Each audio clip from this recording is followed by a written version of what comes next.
તો સુરેન્દ્રનગરના ઉટડીમાં સમય બદલાયો છે। હવે બદલાશે સમાજ। આ વિષય ઉપર કોળી એકતા મહાસંમેલન યોજાયું અને જેમાં સમાજની એકતા, શિક્ષણ અને વિકાસના મુદ્દે વિસ્તૃત ચર્ચાઓ કરવામાં આવી।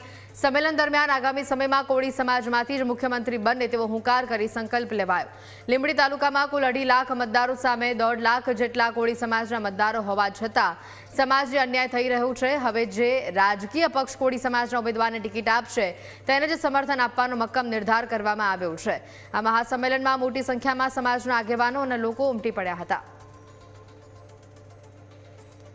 મિત્રો, મીડિયાના માધ્યમ દ્વારા એટલું જણાવું કે લીંબડી વિધાનસભાના ઊંટડી ગામે સમસ્ત ઠાકોર અને કોળી સમાજનું મહાસંમેલન થયું, જેમાં ગુજરાતમાં લગભગ 40% પ્રતિનિધિત્વ, 2.5 કરોડનું પોપ્યુલેશન અને 1.5 કરોડનું સૌથી મોટું જંગી વોટિંગ પાવર અને 80 લાખ ઘર ધરાવે છે એવા કોળી ઠાકોર સમાજના સંમેલનમાં આજે સમાજમાં શિક્ષણ વધે, ખોટા રિવાજો દૂર થાય, અંધશ્રદ્ધાઓ દૂર થાય અને સમાજમાં એકતા આવે અને ભવિષ્યમાં જે ઓબીસી સમાજમાં આવતો આ કોળી અને ઠાકોર સમાજ એના હક અને અધિકાર મળે બંધારણ પ્રમાણે, એના માટેની ચર્ચાઓ થઈ હતી અને જે ભવિષ્યમાં ચરિતાર્થ થાય એવી અમે સંતોએ આશીર્વાદ પાઠવ્યા છે।